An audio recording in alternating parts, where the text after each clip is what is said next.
Welcome Shiv Kumar ji. देवतुल्य भाइयों, माँ शक्ति। आज स्वाध्याय चिंतन का हमारा क्रमांक है 778। दिन रविवार, तारीख 29 अक्टूबर 2023। और आज हमारे बीच में आदरणीय श्री शिव कुमार शर्मा साहब हैं, जो बीकानेर से हैं। उनके वीडियो में कुछ प्रॉब्लम है, वो थोड़ा हो सकता है ठीक हो जाएगी। जहाँ से वो कक्षा ले रहे हैं वहाँ पर थोड़ा सा नेटवर्किंग प्रॉब्लम है। आदरणीय शिव कुमार शर्मा साहब का जो आज का विषय है वो बड़ा विशेष विषय है, मानसिक रोग का कारण और निवारण गायत्री मंत्र से। गायत्री मंत्र से मानसिक रोग का और निवारण। इससे पूर्व भी गायत्री आपने मंत्र से मानसिक कई रोग का कारण कई निवारण। विषय ले चुके हैं, तो ये बाकी लोग म्यूट कर लिया, विषय ले चुके हैं। इससे पूर्व में आपने जो है गायत्री मंत्र साधना और चक्र मानव शरीर में लिया था, और एक विषय लिया था मानव शरीर में चक्र और उनका शारीरिक, मानसिक, भावनात्मक। एक विषय आपने मंत्र जप और उसके गुण लिए थे 10 महापूर्व। अब मैं ज्यादा समय न लेते हुए आदरणीय शिव कुमार शर्मा साहब से निवेदन करता हूँ कि आज का उद्बोधन जारी करें, और जब आपका वीडियो ऑन हो जाए तो हम आपको रूबरू देख लेंगे तो और भी ज्यादा अच्छा लगेगा। बहुत बहुत धन्यवाद। आदरणीय नैब साहब भी आ गए, उनका भी स्वागत है। जी,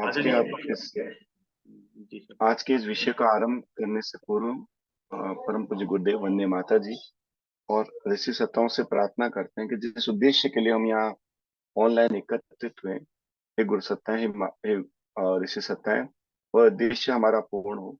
हम स्वस्थ शरीर, स्वच्छ मन, उस भावनाओं के साथ व्यक्ति निर्माण, परिवार निर्माण के कार्यों को शुद्ध चरित, निर्लोभ, निरंकारिता पूर्वक कर पाए। इस हेतु आप हमें इस विषय के माध्यम से सही समय पर प्रेरणा, मार्गदर्शन, संरक्षण और परिमार्जन की कृपा बनाए।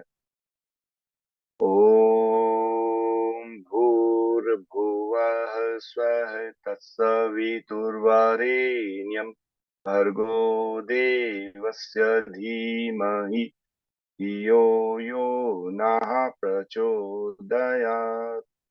ओम सहनाववतु सहनो भुनक्तु सह वीर्यं करवावहै तेजस्विनावधीतमस्तु मा विद्विषावहै। ओम शांति शांति शांति।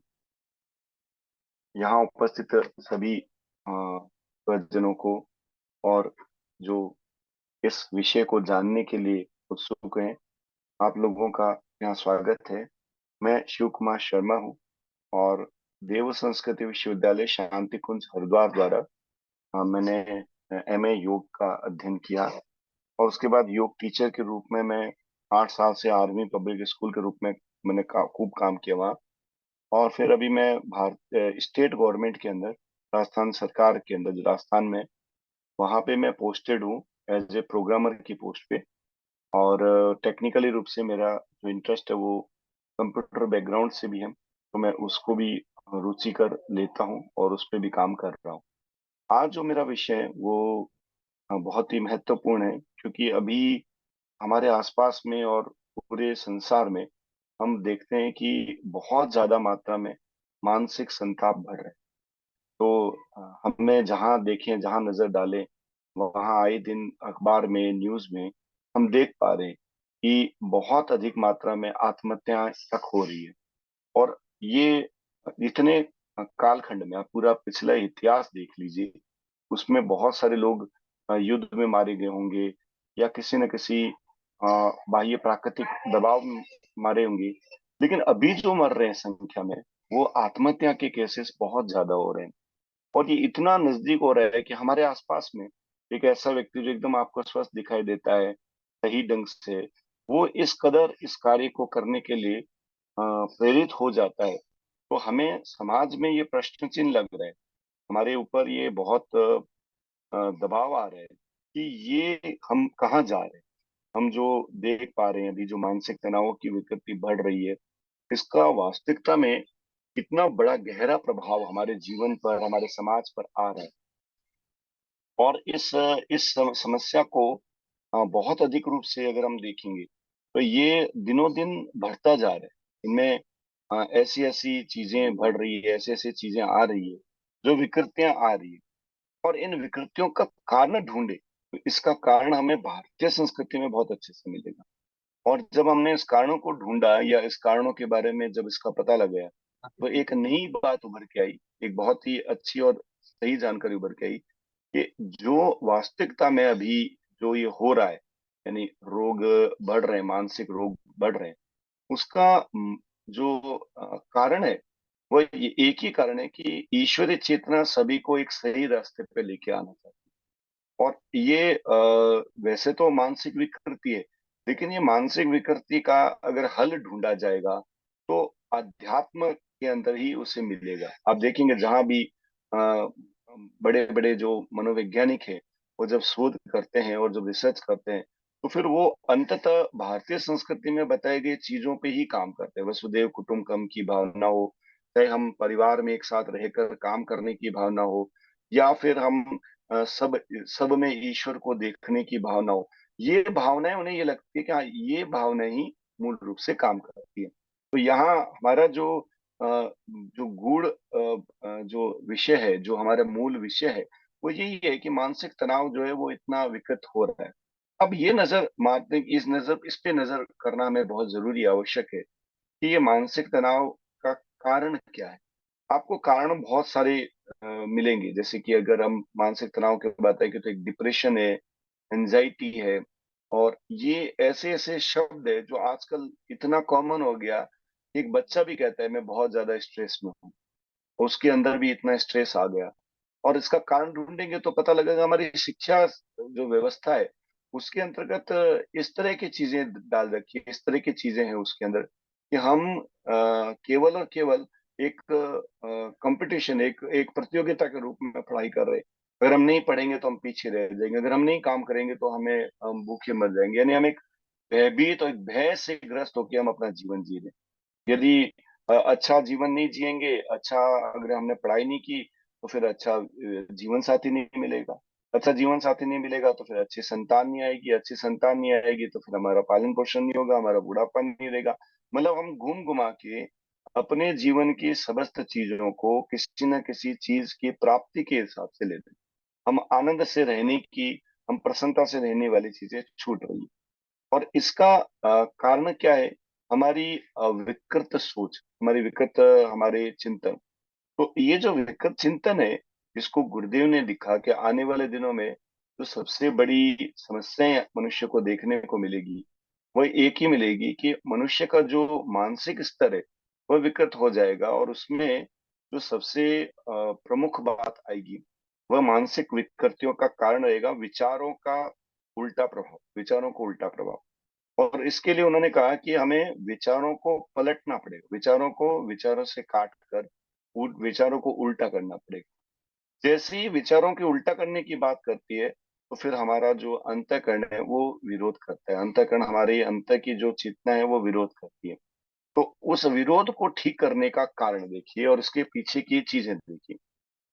तो अब हम बात करते हैं कि जो मानसिक तनाव है उसका मूल कारण क्या है। अगर गहराई से, अगर अध्यात्म की भाषा में देखा जाए तो मानसिक तनाव का मूल कारण है हमारा अहंकार। अहम मानने में और आकार, मेरा एक आकार। अहंकार का मतलब यहाँ वो ईगो नहीं है, अरे बहुत अहंकारी व्यक्ति है। अहंकार का मतलब होता है हम सबका एक आकार है और हम उस आकार के अंदर अपना काम करते हैं। मान लीजिए आप कभी अपने जीवन में पुत्र के रूप में, कभी पति के रूप में, कभी पत्नी के रूप में, कभी कोई, आप देखते हैं हर व्यक्ति अपने अपने जीवन में एक ही व्यक्ति है, एक एक पिता के रूप में रोल अदा कर रहा है। एक अब उसी व्यक्ति का एक दूसरा रोल है, पति के रूप में है। उसी का एक पुत्र के रूप में रोल है, एक मित्र के रूप में रोल है, एक डॉक्टर के रूप में रोल है, एक दोस्त के रूप में वो रोल है। एक ही व्यक्ति के अनेक अनेक रूप होते हैं और वो सभी रूपों में, सभी चीजों में, सभी परिस्थितियों में वो अच्छे से एडजस्ट करने का प्रयास करता है, वो उसमें समायोजन करने का प्रयास करता है। तो उसका जो आकार है वो इतना लचीला होता है कि वो जिस आकार में जाएगा उस आकार में ढल जाएगा और उस आकार के अंदर जाकर उस आकार के काम को करके वापस आएगा। इसी को गीता में भगवान श्री कृष्ण ने लिखा है कि वास्तविकता में योग का अर्थ है योग कर्म सुकौशलम। जो कार्य हम करें उसको बड़ी कुशलता से करें, ये योग है। परंतु आज ऐसा नहीं हो पा रहा है। आज ये हो रहा है कि हमारी जो मानसिकता है वह पूर्ण रूप से उसके साथ जुड़ नहीं पाती। यदि हम एक हमने अपना एक स्ट्रक्चर बना रखा है तो हम उसी में रहते हैं और दूसरे में रहना नहीं पसंद करते हैं। इसी कारण से वो दबाव पड़ता है और ये दबाव इतना अधिक पड़ रहा है, अभी इतना दबाव आ रहा है कि पूरी की पूरी हमारी जो सामाजिक व्यवस्था में इसका विपरीत प्रभाव पड़ रहा है। व्यक्ति अपने को ही श्रेष्ठ मानता है। अगर आप इसका प्रभाव देखना चाहें तो आप देख सकते हैं कि आज जो हमारे आसपास में युद्ध हो रहा है वो इसी बात के लिए होता है कि हम एक दूसरे को समझकर एक दूसरे के साथ सहयोग नहीं करने की वनस्पत अपने को श्रेष्ठ मानते हैं और इस श्रेष्ठता के विचार से ही सारा ताना बुना बनता है। एक अखंड ज्योति अप्रैल 1942 का पृष्ठ संख्या 5, अगर आपको मौका मिले, अखंड ज्योति अप्रैल 1942 पृष्ठ संख्या 5, जिसमें गुरुदेव ने बहुत अच्छे से बात बताई। उन्होंने कहा कि विश्व में अभी बहुत बड़ा उत्पात मच रहा है। हर व्यक्ति, हर देश जो है वो विश्व युद्ध के बारे में सोच रहा है और उसमें जो सबसे बड़ी उनका जो लीडर है वो अमेरिका है। और अमेरिका का विश्वास है, अमेरिका ये विश्वास करता है कि उसके पास जितने अस्त्र शस्त्र होंगे वो उससे शत्रुओं को अपने नियंत्रण में ले आएगा और उनको अपने नियंत्रण में लाकर उन्हें डरा धमका कर अपने साथ जोड़ पाएगा। ये यहाँ गुरुदेव लिखते हैं, परंतु आध्यात्मिक शक्तियों का जो विश्वास है, यानी भारतीय संस्कृति का विश्वास है कि जो सत्य है, प्रेम है, न्याय है, पवित्र भावना है, इनका प्रसार करके ही हम सूक्ष्म लोगों की गंदगी को दूर कर सकते हैं। तो गुरुदेव ने लिखा है, हम न्याय के टैंक, प्रेम के वायुयान, सत्य के बम और अपने मस्तिष्क के कारखानों में तैयार करने के बाद अपने मस्तिष्क के कारखानों में तैयार करें, जिसकी मार से शत्रु शैतान का बल चूर चूर हो जाए। यानी गुरुदेव कह रहे हैं कि वास्तविकता में यहाँ सबसे पहले जरूरत क्या है, यहाँ हमें न्याय के टैंक बनाने, प्रेम के वायुयान बनाने और सत्य के बम कहाँ बनाने, अपने मस्तिष्क के कारखाने में। यानी सब कुछ बाहर नहीं बनेगा, अपने मस्तिष्क में बनेगा और उसकी मार ऐसी होगी कि जो शत्रु शैतान है वो चूर चूर हो जाए। आज मानसिक तनाव का कारण जो है वो व्यक्ति के गलत विचार से एक दूसरे के इस प्रकार से विचारधारा में लाने का। तो इसमें एक शब्द आया हुआ है, सबसे पहला, हम न्याय के टैंक बनाएंगे। मैं एक एक चीजों को लेना चाह रहा हूँ तो मुझे एक एक स्पष्ट गुरुदेव इसमें मैसेज दे रहे हैं। न्याय के टैंक, न्याय क्या है? न्याय को दूसरे शब्दों में अगर मैं समझूं तो ये एक ऐसी बुद्धि है जो सही और गलत का निर्णय करती है और इसको हमारी भारतीय संस्कृति में इसका नाम दिया गया प्रज्ञा। मूलतः प्रज्ञा ही वह देवी है, प्रज्ञा ही वह ज्ञान है जिससे हम सही गलत का निर्णय कर सकते हैं। क्या सही है, क्या उचित है, कैसा रहना है, कैसा जीवन जीना है, ये सही है कि वो सही है, वो जो व्यक्ति कह रहा है वो सही बात है कि ये सही बात है, ये सब जानकारी हमें जो मिलेगी वो यहीं से मिलेगी, जिसको हम लोग बोलते हैं न्याय। और न्याय का दूसरा स्वरूप हमारी भारतीय संस्कृति में प्रज्ञा है। प्रज्ञा को ही आयुर्वेद में बड़ा गहरा से बताया गया। उन्होंने बताया कि जो जितने भी प्रकार के रोग है, उन रोग का मूल कारण कोई बाह्य दबाव नहीं है, कोई ऐसा नहीं है कि बाहर से रोग आता है। उन रोग का मूल कारण, यानी एकदम अच्छे से उसमें लिखा है कि रोग का मूल कारण है प्रज्ञा दोष। अब यहाँ से हमारा एक अध्याय शुरू होता है कि रोग का मूल कारण प्रज्ञा दोष है, चाहे वो शारीरिक रोग हो चाहे मानसिक रोग हो। प्रज्ञा किसे कहते हैं? प्रज्ञा ये कहते हैं कि क्या सही है, क्या गलत है, क्या खाना है, क्या पीना है, कैसे आचरण करना है, कैसा नहीं करना है। ये ज्ञान हमें बाहर से आवश्यकता ही नहीं है, हमारे अंतःकरण देता है। हमारे मन मस्तिष्क, हमारे अंतःकरण की आवाज हमारी जो अंतरात्मा है वो देती है। इसी को प्रज्ञा कहते हैं, जो जागृत व्यक्ति के अंदर होती है। जो जागृत है उसे ये ज्ञान होता है कि क्या करना है, क्या नहीं करना है, क्या उचित है, क्या अनुचित है। ये वो जो नियम है जो प्रकृति ने हमें दे रखे, उन प्रकृति के नियमों का पालन करने के लिए वो हम पे दबाव बनाती है वो बुद्धि, उसी को प्रज्ञा कहते हैं। जब कोई व्यक्ति उस प्रज्ञा की बुद्धि के विपरीत, यानी उसे छोड़कर, उसका त्याग करके कोई कृत्य करता है तो उसी को प्रज्ञा दोष कहते हैं। और प्रज्ञा दोष ही मानसिक तनाव पैदा करता है। आज जो व्यक्ति मानसिक तनाव में है, क्योंकि गुरुदेव ने एक बहुत अच्छा वाक्य लिखा है कि मनुष्य अपने भाग्य का निर्माता आप है। यदि आज उसके मानसिक तनाव है तो बाह्य कोई दबाव नहीं है, किसी ने कोई किसी पर दबाव नहीं बना सकता। और किसी भी व्यक्ति के द्वारा आप ना तो प्रसन्न हो सकते हैं ना दुखी हो सकते हैं। मनुष्य अपनी प्रसन्नता अपने दुखों का कारण स्वयं है। ये सिद्धांत गुरुदेव ने बहुत अच्छे से सारे साहित्यों में समझाया है कि मनुष्य अपने भाग्य का निर्माता आप है। मनुष्य अपने भाग्य का निर्माता आप है, इसका मतलब है जो दुख जो मानसिक तनाव आ रहा है वो वास्तविकता में बाहर से नहीं है, वो किसी और के द्वारा नहीं है, वो उसी के चिंतन से गड़बड़ाया हुआ है। तो उसके चिंतन में क्या गड़बड़ी हुई, तो उसका वह कृत्य जो अशोभनीय है, जो उसके लिए पसंद नहीं है, वो उस कृत्य को करके अब पछता रहा है। अब इस चीज को सामान्यतः व्यक्ति नहीं जान पाता कि मैंने क्या किया। और कई बार ये ऐसा भी होता है कि ये कृत्य इस समय का नहीं है, बहुत पुराना है। और कई बार ऐसा भी होता है कि पिछले जन्म का भी, क्योंकि हमारे पिछले जन्म में किए हुए कृत्यों को भी हमें इस जन्म में भोगना पड़ता है। तो जो मानसिक तनाव, मानसिक अशांति आ रही है, जो शारीरिक रूप से कोई कठिनाई आ रही है, उसका कारण जरूरी नहीं है कि इस जन्म के हो, पूर्व जन्म के भी हमारे संस्कारों की वजह से आ सकते हैं। और उसका मूल कारण एक ही है, प्रज्ञा दोष। अब यहाँ प्रज्ञा दोष का निवारण कैसे किया जाए, इसके लिए गुरुदेव ने बहुत अच्छे से समझाया कि प्रज्ञा का निवारण की जो शक्ति है वही गायत्री है। और गुरुदेव ने लिखा भी है कि गायत्री मंत्र ही आने वाले दिनों में लाभदायक होगा, क्योंकि वो प्रज्ञा को ठीक करता है। और गुरुदेव ने ये भी बताया है कि अगर कोई व्यक्ति अ, सही निश्चित भाव से, यानी एकदम अच्छे और शुद्ध भाव से गायत्री मंत्र का जप सहस्त्रार में करता है, तो उसके कितने भी पाप कर्म हो, वो सब धूमिल हो जाते, खत्म हो जाते, वो सब निष्क्रिय हो जाते। यानी पापों का कारण ही मानसिक तनाव है, जो कृत्य किए गए। और वो कृत्य इतने पीड़ा देते हैं, इतने आंतरिक रूप से वो ऐसे होते हैं जिनके बारे में हम किसी को कह भी नहीं सकते। मनुष्य कोई ऐसा कृत्य करके बैठ गया और जो उसकी चरित्र से संबंधित है, जो उसके आचरण से संबंधित है, वह सामान्य रूप से अपने आप को अच्छा बनाता रहता है और आसपास का वातावरण अच्छा बनाने के लिए वो पूरा प्रयास करता है और उसके लिए वो अपने उन चीजों को ढक के रखता है। लेकिन अंदर ही अंदर वो उसे कचोटता है, अंदर ही अंदर उसे वो परेशान करता है। और यही परेशानी लंबे समय तक बनते बनते बनते मानसिक तनाव पैदा करती, मानसिक विकार पैदा कर देती। और इसका निवारण मनोवैज्ञानिकों के पास भी नहीं होता, क्योंकि मनोवैज्ञानिक की भी एक सीमा है कि वो आपके जन्म तक को खंगाल सकती है, वो आपकी बातचीत करके पता लगा सकते हैं। इसका कारण तो आपको खुद को भी नहीं याद आता है, क्योंकि आपने वो कृत्य इसलिए किया कि सामान्य लोग कर रहे थे तो आपने भी कर लिया। लेकिन सामान्य जनों के साथ रहकर आपने उस कृत्य को उस समय किया, लेकिन आपकी अंतर्आत्मा कह रही थी कि ये गलत है।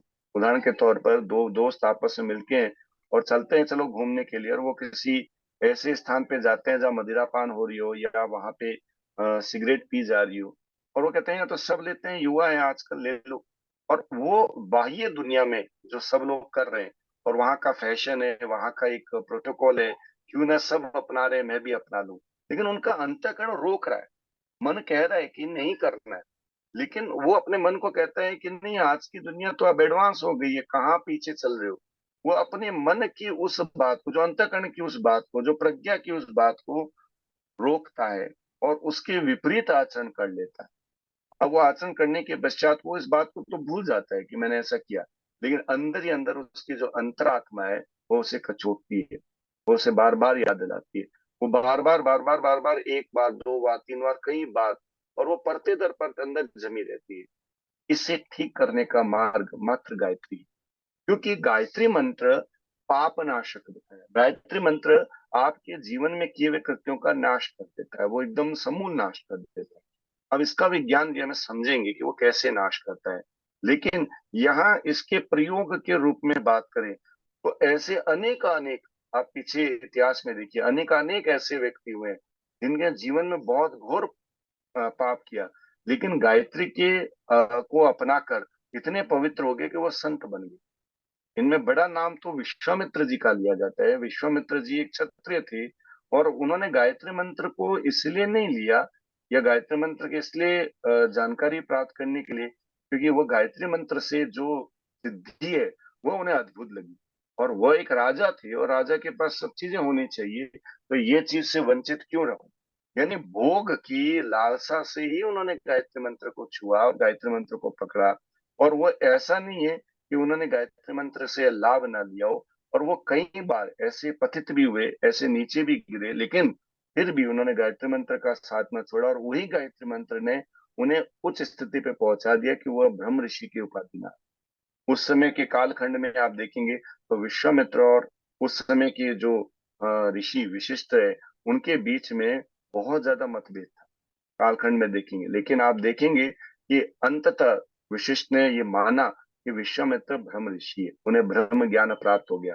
उसका कारण उनकी जितने भी पाप कृत्य हैं उन्होंने समूल वो नष्ट कर दिए माँ गायत्री के इस महामंत्र से। ये एक छोटा सा 24 अक्षरों का संस्कृत से डिजाइन किया गया, किसी की कल्पना में बनाया गया नहीं। ये संस्कृत का मंत्र ऋषियों को दृष्टा दृष्टा के रूप में, यानी उन्हें सिर्फ दिखाई दी। ये नहीं कि जब ध्यान ध्यान की गहराई में वो जब उतरे और विश्व की समस्त संरचनाओं को उन्होंने एक बार में देखने का प्रयास किया, उसकी तरंग को एक झटके में एक तरंग को देखने का प्रयास किया, तो वो जो तरंग है, वो जो उमंग है जो पूरे विश्व में छाई गई है, जो पूरे विश्व का निर्माण कर रही है, वह उन्हें ध्वनि, वह उन्हें वो अक्षर गायत्री के रूप में दिखाई दी। इसीलिए गायत्री किसी एक व्यक्ति की बनाई हुई या किसी एक ऋषि की उत्पत्ति का कारक नहीं माना जाता है। आप पीछे देखेंगे तो इसके ऋषि तो विश्वामित्र लिखे गए, लेकिन गायत्री तो विश्वामित्र से पूर्व में भी था। हाँ, विश्वामित्र ने इस पे रिसर्च की, विश्वामित्र ने इस पर खूब शोध किया, विश्वामित्र ने इस पर प्रैक्टिकली काम किया। इस पर जितना प्रयोग उन्होंने किया, तो दूसरा प्रयोग इस जगत में परम पूज्य गुरुदेव ने किया। विश्वामित्र के जो अधूरे रहे हुए प्रोजेक्ट है, विश्वामित्र की अधूरी गई रिसर्च को परम पूज्य गुरुदेव ने पूर्ण किया और उसको आगे बढ़ाया। और इस बात का प्रमाण आप देखना चाहें तो विश्वामित्र के किए गए तप का, विश्वामित्र किए गए अनुष्ठान से आप आंकलन कर सकते हैं कि परम पूज्य गुरुदेव ने कहीं अधिक किया। ये मैं इसलिए नहीं कह रहा हूँ कि वो मेरे गुरु हैं या हमारे हम उन्हें जानते हैं। ये हमने अध्ययन किया तो हमें आश्चर्य हुआ कि परम पूज्य गुरुदेव उस स्तर से निकले, और उस स्तर पे निकलने के बाद उन्होंने जो रिसर्च दी, उसी रिसर्च को, उसी बात को हम यहाँ बताना चाह रहे हैं। तो यहाँ हम एक बात उभर के आती है कि ऐसी कौन सी विशेषता है जो गायत्री मंत्र में ही है और गायत्री मंत्र इस चीज को ठीक कर सकती है। बाकी और भी तो मंत्र है, अनेकानेक मंत्र है शास्त्रों में, उसकी इतनी महत्व क्यों नहीं है। और ये भी एक आश्चर्य की बात है कि जितने भी वेद हैं, चारों वेदों में देखिए, उन चारों वेदों को जब आप खंगालेंगे देखेंगे तो उन चार में से तीन वेद तो केवल और केवल गायत्री मंत्र की महिमा में गान करते हैं। और वेद की जननी को, वेदों की जो जननी है वो गायत्री मानी गई। और अगर मैं बात करूं मनोवैज्ञानिकों को, तो मनोवैज्ञानिक एक ही बात कहते हैं कि मानसिक रोगों का मूल कारण है अज्ञान। जैसे कि मुझे भय लग रहा है कि वहां सांप है और वो रस्सी है, मैं नहीं जानता, लेकिन मेरा अज्ञान था उससे सांप मान रहा है, और मैं उससे भयभीत होकर उसकी कल्पनाओं में अपने आप को स्ट्रेस में, उसके अपने आप को तनाव में ले आता हूँ कि वहां सांप है, वो सांप काट लेगा, सांप काट लेगा। जब कोई उस एरिया में, उस जगह पर एक प्रकाश की रोशनी या वहां पे एक टॉर्च लाइट जलाता है और देखते हैं अरे वो तो सांप नहीं है, रस्सी है, तो जैसे ही रस्सी का ज्ञान आया, वो सारा का सारा तनाव, वो सारा सारा मनोरोग रोहित हो जाता है, हट जाता है। और हमें अपने ज्ञान के कारण, उस प्राप्त किए हुए ज्ञान के कारण हमें जानकारी मिलती है कि हमने हमने सही समझा और हमने अपने मनोविकार को ठीक किया। यही जो प्रकाश है, ये प्रकाश हमें मिलता है ज्ञान के रूप में गायत्री से, क्योंकि गायत्री को ज्ञान की ऊर्जा से भरा हुआ माना है। पुराने जमाने में जितने भी, पूर्व काल में जितने भी गुरुकुल होते थे, उन गुरुकुल की शिक्षा पद्धति का आरंभ भी गायत्री मंत्र से होता था। भारतीय संस्कृति की अगर रीढ़ की हड्डी माना जाए, एकदम मेन पिक माना जाए, तो उसमें दो ही चीजें हैं, एक गायत्री माता और एक यज्ञ पिता। यज्ञ और जो गायत्री है, उसका ऐसा संबंध आपको मिलेगा जो हमारे माता पिता के रूप में हमें हमारी पूरी की पूरी प्रजा को लाभ दे। अब यहाँ इसको विज्ञान को समझते हैं, मनोवैज्ञानिक रूप से ये कैसे ज्ञान देते हैं। हमने आपको बताया कोई भी रोग का कारण मूल रूप से कारण है उसका आकार। आपने एक आकार बना रखा है और आप उस आकार के अंतर्गत देख रहे हैं और दूसरे आकार को नहीं देख पा रहे, तो आप चिढ़ रहे हैं, क्रोधित में, परेशान है, क्योंकि आप एक आकार में। अब आप मनोवैज्ञानिक के पास जाते हैं, किसी मित्र के पास जाते हैं जो आपके आकार से अलग आकार, जब आप अपनी समस्या बताते हो तो कहते हैं, अरे इतनी सी बात, ये तो ऐसे ठीक हो जाएगी, तुम तो खामखा परेशान हो रही हो। वो अलग आकार में आपकी परेशानी को देख रहा है, और उसके उसके आकार से आपकी परेशानी कट गई, यानी टूट गई। उसको लग रहा है कि ये तो बिल्कुल अपनी मानसिक, आप तो तनाव लेके बैठे, ये तो छोटी सी बात है, ये तो कोई बड़ी बात नहीं। हम ऐसा ही करते हैं जीवन में, कि अपने आकार में रहकर ही हम उस समस्याओं का समाधान करते हैं। हमें जानकारी नहीं मिलती है कि इसका समाधान और भी बहुत अच्छे अच्छे। हम मानसिक तनाव में आकर उसी स्थिति पर उसी समस्या को लेकर बैठे रहते हैं, और मानसिक विकारों को अपने साथ पाले रहते हैं। इसे तोड़ा कैसे जाए? इसे तोड़ना बड़ा मुश्किल है। किसी को कहें कि आप अपने आकार को हटाइए तो बड़ा मुश्किल है। इसीलिए परम पूज्य गुरुदेव ने कहा कि बेटा, गायत्री मंत्र ही एक ऐसा मंत्र है जो आपके मन को मूर्छित कर देगा। मूर्छित का मतलब बेहोश कर देगा। मन मन जो है ना, वो रोकता है आपके आकार में घुसने के लिए। अभी मैं आपको समझाऊंगा कि आपने ये गड़बड़ की, आप ऐसा विचार कर रहे हैं, ये विचार गलत है, इस विचार का कारण ऐसा है। मनोवैज्ञानिक ढंग से उसे समझाया जाता है, लेकिन वो समझ नहीं पाता। इसलिए मनोवैज्ञानिक क्या करते हैं? मनोवैज्ञानिक उसे हिप्नोटाइज करते हैं, उसके मन को मार देते हैं, उसके मन को रोक देते हैं, और अपने मन को वहां घुसा देते हैं, और ये हिप्नोटाइज करके वो उसका इलाज करते हैं। पर इसमें बहुत ज्यादा गहरा अनुभव होना चाहिए, और ऐसे ऐसे चिकित्सक भी मिलना आवश्यक है जो इस तरह के रोगों को ठीक कर सके। तो इसीलिए सबसे अच्छा जो उपाय परम पूज्य गुरुदेव ने बताया वो गायत्री मंत्र बताया। क्योंकि गायत्री मंत्र का जप करते करते करते करते करते करते कंटिन्यू बोलते रहे, कंटिन्यू बोलते रहे, कंटिन्यू बोलते रहे, तो मन जो है वो थक जाता है, उदास हो जाता है। और मन थक के उदास होके मूर्छित हो जाता है। मूर्छित के मतलब है वो बेहोश से हो जाता है, उसको कुछ ज्ञान नहीं होता, बस वो मंत्र चल रहा है। अब वो पहचान ही नहीं रहे मंत्र क्या चल रहा है, बस वो सिर्फ मंत्र का जप कर रहा है, और मंत्र के भावार्थ पे वो चिंतन करने लगता है। मंत्र का तो छूट जाता है, मंत्र उच्चारित तो हो रहा है, लेकिन मंत्र के एक एक अक्षरों पे उसका जो ध्यान जा रहा था वो सब हट गया। अब वो मंत्र के भावार्थ में आ गया। मंत्र का भावार्थ क्या है? उस प्राण स्वरूप, दुख नाशक, सुख स्वरूप, शेष तेजस्वी, पाप नाशक, देव स्वरूप परमात्मा को मैं अपने अंतरात्मा में धारण करूं, वह परमात्मा मेरी बुद्धि को सन्मार्ग की ओर प्रेरित करे। ये उसका भावार्थ है। अब यहाँ इससे एक चीज समझ में आती है कि जब मैं उस भावार्थ को लेकर अपने जीवन को जीतता हूँ, तो मैं अपने आप को खो देता हूँ, क्योंकि मैंने एक ईश्वरीय तत्व को अपने अंदर महसूस किया। तो जब मैंने उसे अपने अंदर आवाहित करके अपने अंदर प्रतिष्ठित किया, तो मैं तो खुद चला गया, यानी मैं तो वहां है ही नहीं, वहां ईश्वरीय तत्व है। इसलिए गुरुदेव ने कहा कि बेटा, गायत्री मंत्र का जप करने से आदमी का स्वयं का जो आकार है, अहंकार, वो गलने लगता है, खत्म होने लगता है, और वहां ईश्वरीय आकार आने लगता है। ईश्वरीय आकार का मतलब क्या है? ईश्वरीय आकार का मतलब अहम ब्रह्मास्मि।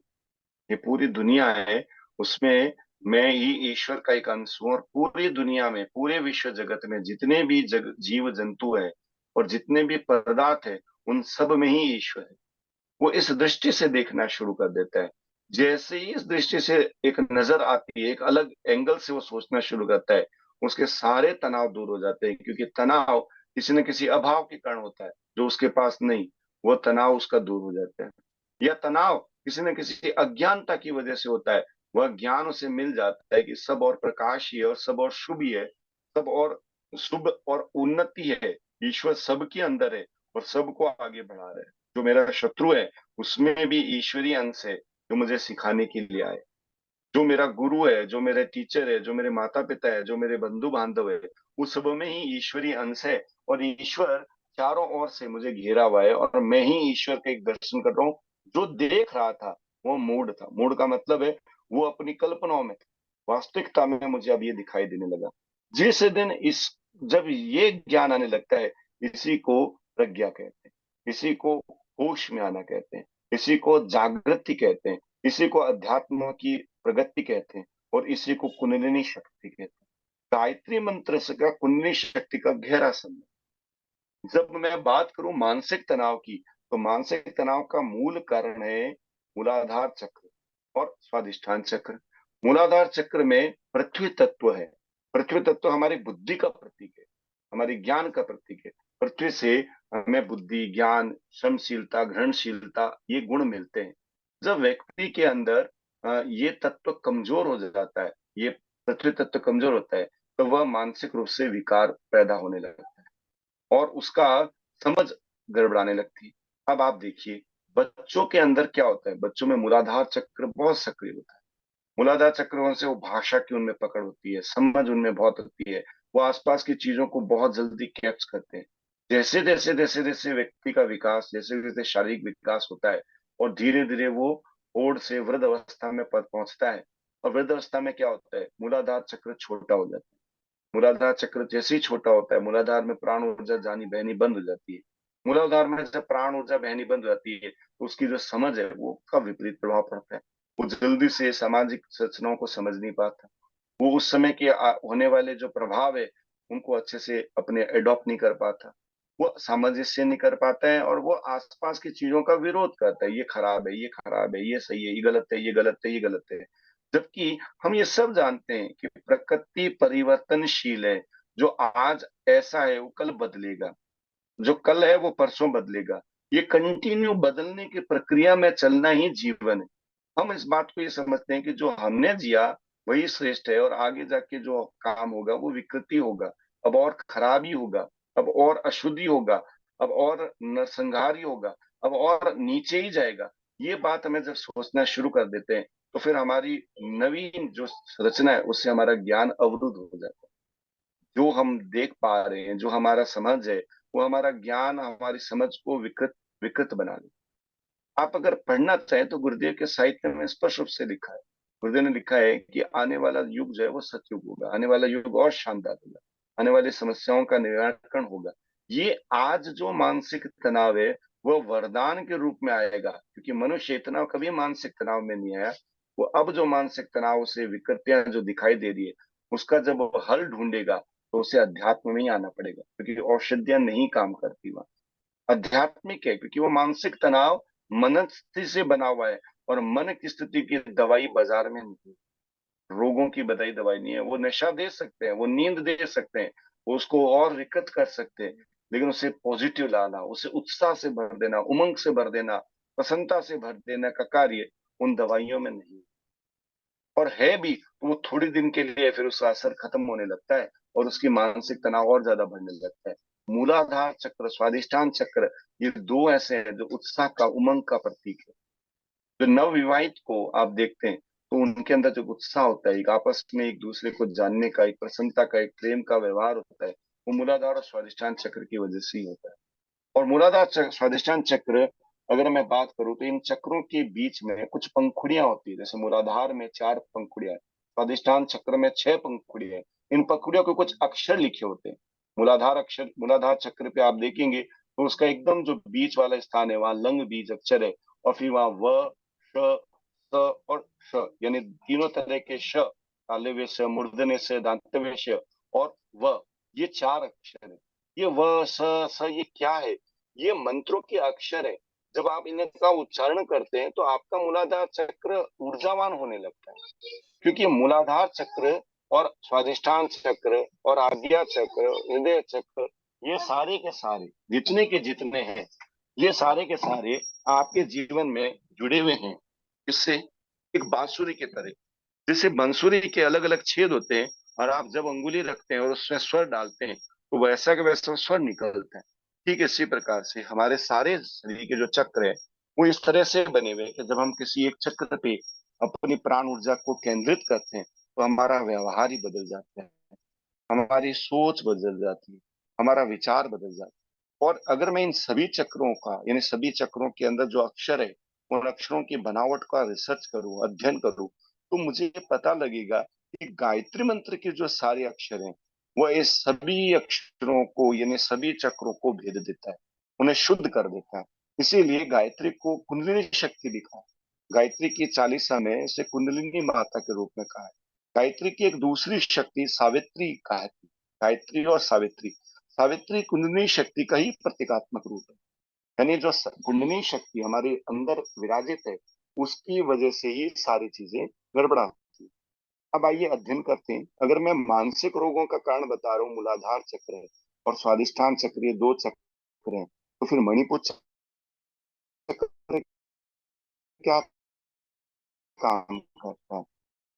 मणिपुर चक्र ओज तेज और व्यक्ति को ऐसा देता है। दूसरे जिन लोगों का मणिपुर चक्र सक्रिय होता है वो एक प्रकार से एक लीडर होते हैं, वह आसपास के लोगों को नियंत्रित करते हैं, वो एक गुरु एक एक एक आचार्य की तरह भूमिका निभाते हैं जिनका मणिपुर चक्र सक्रिय होता है। और इसके विपरीत जिनका मणिपुर चक्र निष्क्रिय होता है वह अपने अंदर के गुणों को दिखना नहीं चाहते, वह दूसरों के को और अवगुणों को आकलन ही नहीं कर पाते, और वह अपने दोषों को देखते हैं, आसपास के दोषों को देखते हैं, या तो वो बहुत ज्यादा ओवर कॉन्फिडेंस हो जाते हैं या वो बहुत ज्यादा डिप्रेशन में जाकर अपने आप को एकदम इन्फिनिटी कॉम्प्लेक्स में चले जाते हैं। दोनों ही स्थितियां उनके लिए विकृत हो जाती है, वो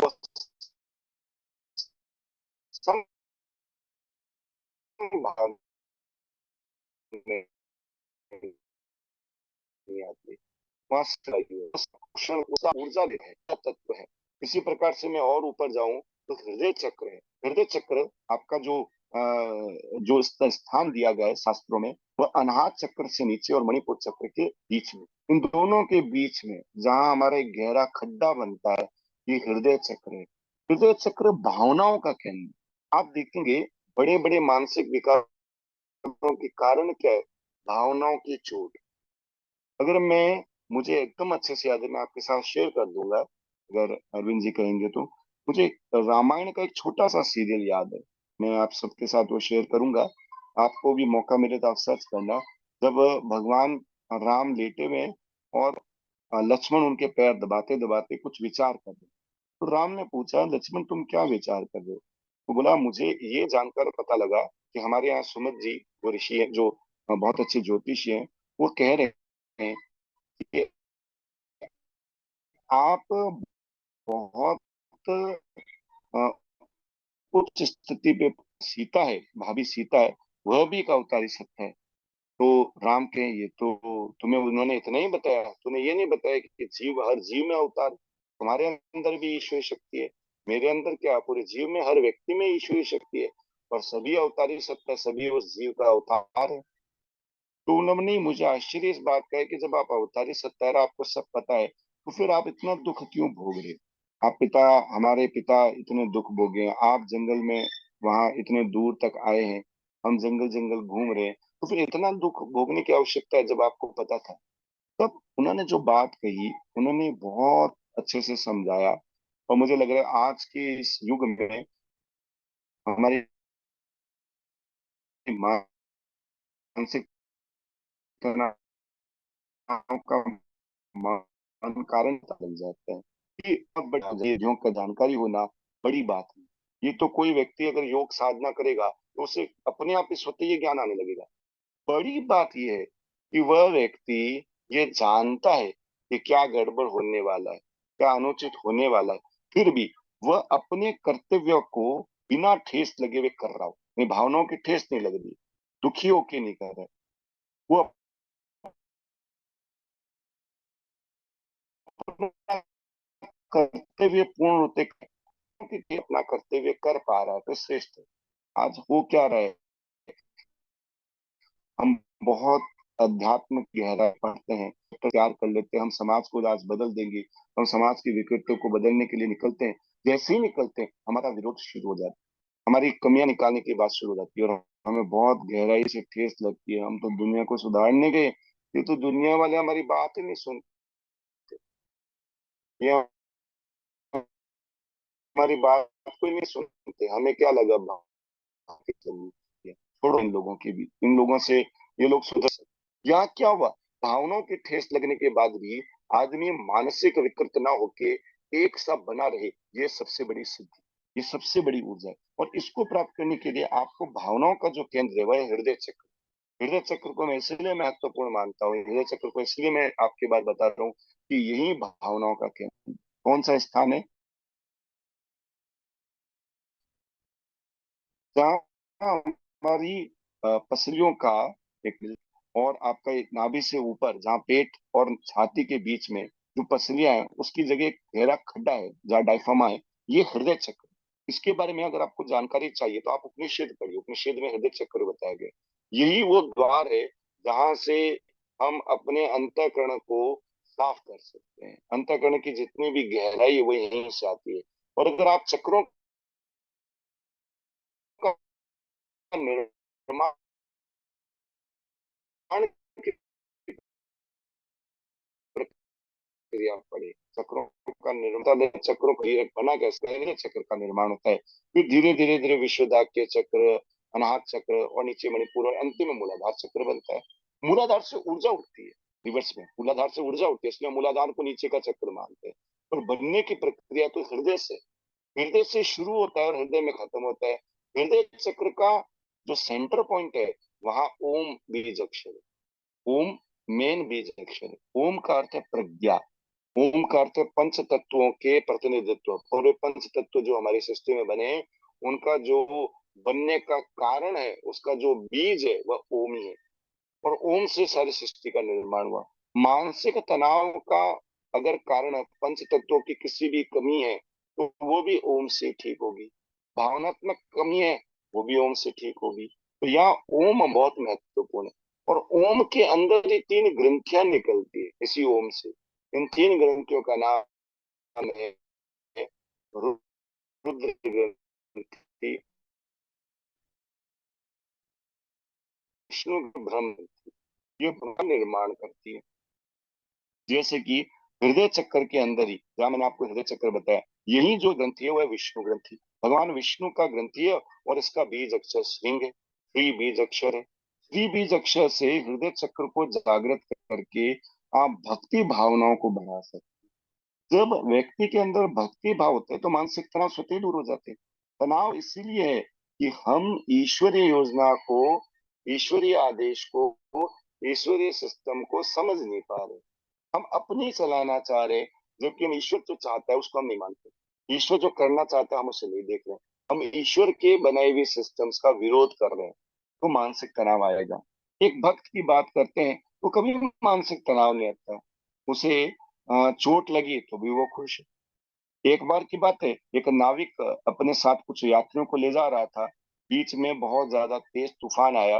नाविक ने बोला हम लोग मरने वाले हैं, बहुत जल्दी नाव डूबने वाली। तो देखा वहां एक ऐसे भक्त बैठे थे। उन्होंने अपने अंदर से पानी का एक लोटा लिया और पानी को, बाहर के पानी को नाव में डालना शुरू किया। सब लोग हैरान थे, लेकिन सब अपनी जान बचाने के लिए काम कर रहे थे, किसी ने प्रश्न नहीं पूछा। इतने थे, नाविक ने देखा कि मौसम धीरे धीरे साफ हो रहा है। नाविक ने, घबराने की बात नहीं है, हम बच जाएंगे। तो देखा वो संत ने पानी जो नाव के अंदर इकट्ठा हुआ है, लोटा इकट्ठा करके वापस बाहर डाल दिया। जब मामला शांत हुआ तो सबने उनसे पूछा आप ऐसा क्यों कर रहे? तो बोला आपने कहा नाव डूबने वाली है, तो अगर ईश्वर की ये मर्जी है तो मैं ईश्वर का ये काम पूरा करूं, मैं उसे डुबाऊं। आपने कहा नाव बचने वाली है, तो मतलब ईश्वर की इच्छा है कि नाव बचे, तो मैं पानी बाहर फेंक दूं। यानी जो हो रहा है वो ईश्वर की मर्जी से, ईश्वर की इच्छा से हो रहा है। मैं उसके साथ सहयोगी हूँ, मैं उसमें सहभागी हूँ, मैं उसके अंतर्गत आनंदित हूँ, मैं हर कार्य में प्रसन्नचित्त हूँ। मानसिक तनाव होगा ही नहीं। और उसके लिए क्या चाहिए? ईश्वर को पूर्ण विश्वास, ईश्वर के अंदर भक्ति। और भक्ति का जो केंद्र है वो हृदय चक्र है, श्री बीज अक्षर। और श्री बीज अक्षर जब जागृत होता है तो भक्ति भावनाओं का स्थान आता है। अब मैं आपको एक बात बताता हूँ कि मनुष्य को चाहता क्या है। मनुष्य तीन चीजें चाहता है। वो अपने अज्ञानता को या तो दूर करना चाहता है, या वह अपने शक्ति को बढ़ाना चाहता है, या कोई अभाव है, जिंदगी में किसी चीज का अभाव है, उसी से दुखी है। यानी अगर बात करें आध्यात्मिक दृष्टि से, तो व्यक्ति के दुखों का तीन ही कारण है: अज्ञान, अभाव या शक्ति। अज्ञान, अभाव या बल, इन तीनों की कमी से, इन तीनों की कमी से व्यक्ति दुखी होता है। हृदय चक्र आपके अंदर अभावों को दूर करता है। श्री बीज अक्षर, श्री बीज अक्षर क्या करता है? लक्ष्मी का वास है, भगवान विष्णु का स्थान है। ये धन धान्य से परिपूर्ण करने के लिए प्रेरित करता है, मेहनत करने के लिए प्रेरित करता है, आनंदित से रहने के लिए प्रेरित करता है। इसी से एक ग्रंथि और निकली है, क्लिंग बीज अक्षर, जो नीचे मूलाधार और स्वादिष्टान चक्र का निर्माण करती है। ये रुद्र ग्रंथि कहलाती है और इसका बीज अक्षर क्लिंग है। ये क्या करती है? ये नियंत्रण करती है। ये आपको शक्ति का केंद्र है। शक्ति यहीं से आती है, शारीरिक शक्ति, मानसिक शक्ति, यही उसका स्थान है। और एक ग्रंथि निकलती है हृदय चक्र से उठकर ऊपर में, यानी ऊपर में ब्रह्म ग्रंथि नाम है उसका। ब्रह्म ग्रंथि का बीज अक्षर ह्रींग है। आपने गायत्री मंत्र में ह्रीम श्रीम क्लीम ये सुना, ये गायत्री मंत्र के 3 ऐसे चीजें हैं, जो 3 उसकी शक्ति है, ह्रीम श्रीम क्लीम। ह्रीम जो है वह रुद्र, ये विष्णु, ये सॉरी ह्रीम जो है वो ऊपर में ब्रह्म ग्रंथि है। ये क्या करती है? ये निर्माण का काम करती है, ये ज्ञान का काम करती है, ये मानसिक तनाव को दूर करने का काम करती है। इसका स्थान क्या है? इसका स्थान है आपके विशुद्धाक्य चक्र और आज्ञा चक्र के बीच। उसका स्थान दूसरे तरीके से देखें तो इसका स्थान आता है आज्ञा चक्र से एक सीधी रेखा आप खींच लीजिए, और एक कान दोनों कानों के मध्य से एक रेखा खींचिए, दोनों कान से एक छेद करिए, एक कान से दूसरे कान, जहां दोनों स्थान आपस में मिलते हैं, बीच में जो पॉइंट होता है, जहां एक ग्लैंड है जिसे हम लोग बोलते हैं पीनियल ग्लैंड, वहां जो स्थान है जिसको मास्टर के रूप में जाना जाता है, यहीं पर ब्रह्म ग्रंथि का निवास है, ये शास्त्र कहते हैं। और ग्रंथियों का भेदन आप नहीं जान सकते, क्योंकि ग्रंथियां अक्षरों से जुड़ी है। जब उस अक्षर का उच्चारण किया जाता है तो वैसी तरंगे प्रभावित होती है। आप अभी ये ल बीज बोलेंगे, ल ल, तो आप देखेंगे आपके मूलाधार चक्र में नीचे के नीचे पेरियम में आपके दोनों जो आपके मल मूत्र के छेद है उनमें एक दबाव पड़ रहा है। आप बोल के देखिए, ल लंग लंग। इसी प्रकार से आप य बोलिए, यज्ञ वाला यंग यंग, तो आपको बताएगा आपके छाती पर आ रहा है। तो जैसे जिस अक्षर को बोला जाता है, आपकी ग्रंथियां वहां जाके आपकी उस वैसे वैसे हार्मोन्स, वैसे वैसा सिक्रेशंस पैदा करती है, जो मानसिक तनाव को दूर करती है। मानसिक तनाव को दूर करने के लिए हार्मोन्स एक बहुत महत्वपूर्ण काम करते हैं, और हार्मोन्स के लिए मेडिकल साइंस दवाइयां देती है, और वो दवाइयां साइड इफेक्ट से भरपूर होती है, क्योंकि उन्हें वो दवाइयों से हार्मोन्स को सीक्रेट किया जाता है। हमारे ज्योतिष विज्ञान में इनके लिए ग्रह नक्षत्र थे, इनके लिए अक्षर थे, अक्षरों से ही ग्रह नक्षत्र का निर्माण हुआ। अक्षर यानी जिसका कभी क्षरण ना हो। जब कोई व्यक्ति जन्म लेता है तो किस किस घड़ी में जन्म हुआ, उसके अक्षरों से, उसके नक्षत्रों से उसका अक्षर निकलता है। ये अक्षर ही तो है जो विश्व ब्रह्मांड का निर्माण करता है, या आपकी प्रकृति का निर्माण करते हैं। आप उसी एक अक्षर का जब करते रहे, बोलते रहे, बोलते रहे, बोलते रहे, तो वैसे हार्मोन्स आएंगे, वैसे हार्मोन आएंगे, तो वैसी बुद्धि आएगी, वैसी बुद्धि आएगी, वैसी शक्ति आएगी, वैसी ऊर्जा आएगी। आपके मानसिक तनाव को दूर किया जा सकता है। ये विज्ञान है तो ये कहता है कि अक्षर पूरे ऐसे ही बने हुए नहीं, इन अक्षरों के पीछे जो गूढ़ रहस्य छिपा है, उसको जानने की जो चाबी है वो गायत्री ही है। क्योंकि गायत्री को जानना, गायत्री को जप करना, गायत्री को हृदय गमन करना ही इन अक्षरों पे विजय प्राप्त कराते हैं। और इसके लिए चाहिए क्या? इसके लिए एक व्यक्ति को एक ऐसा आचरण चाहिए जो वो अपना ले तो वो प्राप्त कर सकता है। गायत्री के ये जो ज्ञान विज्ञान की बातें तो पुस्तकों में ही मिल सकती है, बहुत सारे ऐसे ऐसे मठ है जिनमें ये ज्ञान भरा पड़ा है, फिर भी वो इसका लाभ क्यों नहीं ले पाते हैं? इसके लिए गुरुदेव ने स्पष्ट किया कि इसको साधने के लिए एक शक्ति और चाहिए, जिसका नाम है सद्ज्ञान। सद्ज्ञान का मतलब है व्यक्ति को आमने सामने दिमाग से एक सा व्यवहार करना होगा। जो व्यक्ति इन ज्ञान को प्राप्त करने के बाद भी सद्ज्ञान की प्राप्ति नहीं करता, दिमाग से कुछ और सोचता है, किसी के पीठ पीछे कुछ और विचार करता है, और व्यवहार अलग अलग एंगल से करता है। सामने आते ही भाई साहब, भाई साहब, भाई साहब, और पीठ पीछे कुछ और, दिमाग में कुछ और। किसी को देखते ही दिमाग के अंदर उसके बारे में गलत विचार या उच्च विचार या अटपटे विचार है, और सामने कुछ और।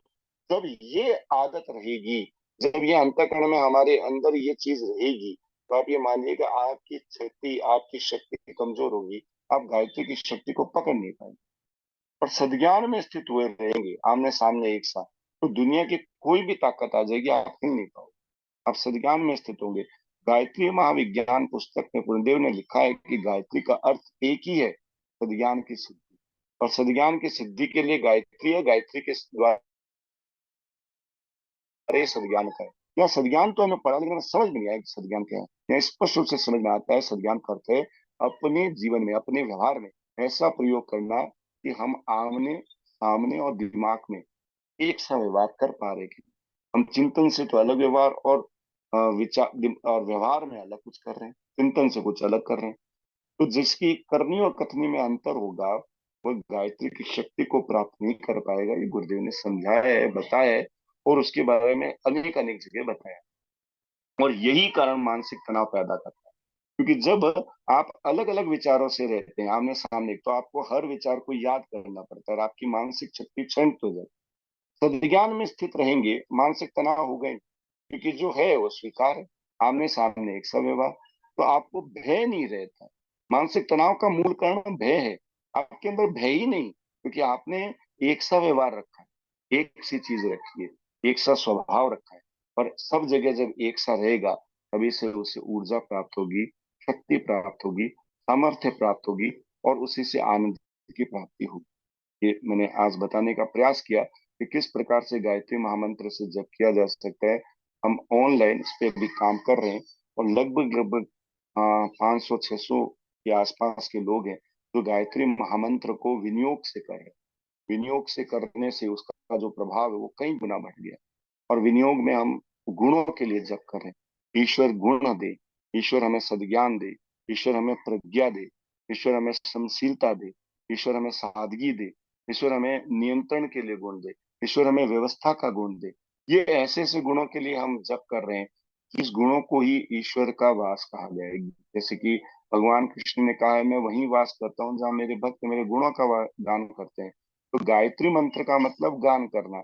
अब गायत्री मंत्र तो रावण ने भी जपा है। गायत्री मंत्र तंत्र में भी काम आता है। गायत्री मंत्र, गायत्री तो एक सिस्टम है।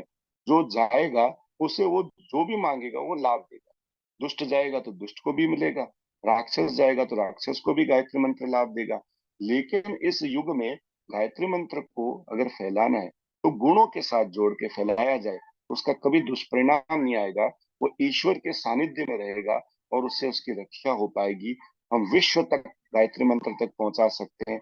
हम कोने कोने तक गायत्री मंत्र तक पहुंचा सकते हैं यदि हम उसे गुणों के साथ जोड़कर जप करें। तो धन्यवाद। मैंने अपनी बात पूर्ण की। कोई प्रश्न है तो? धन्यवाद आदरणीय शिव कुमार शर्मा साहब। आज आपने मानसिक रोग का कारण और निवारण गायत्री मंत्र से लिया। सभी लोग अनम्यूट हैं, कोई भी प्रश्न आदरणीय शिव कुमार शर्मा साहब से पूछ सकते हैं, और बाद में दो शब्द हमारे आदरणीय नायब साहब बोलेंगे।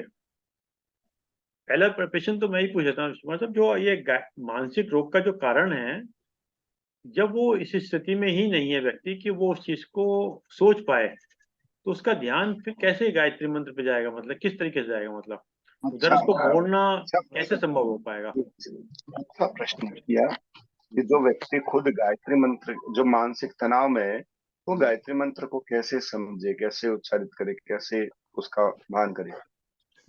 यहाँ एक काम हमें फिर सामाजिक रूप से हम लोगों को करना होता है। वो ये होता है कि हम पूरे आसपास के वातावरण को ऐसा निर्मित करें कि वो गायत्री में हो।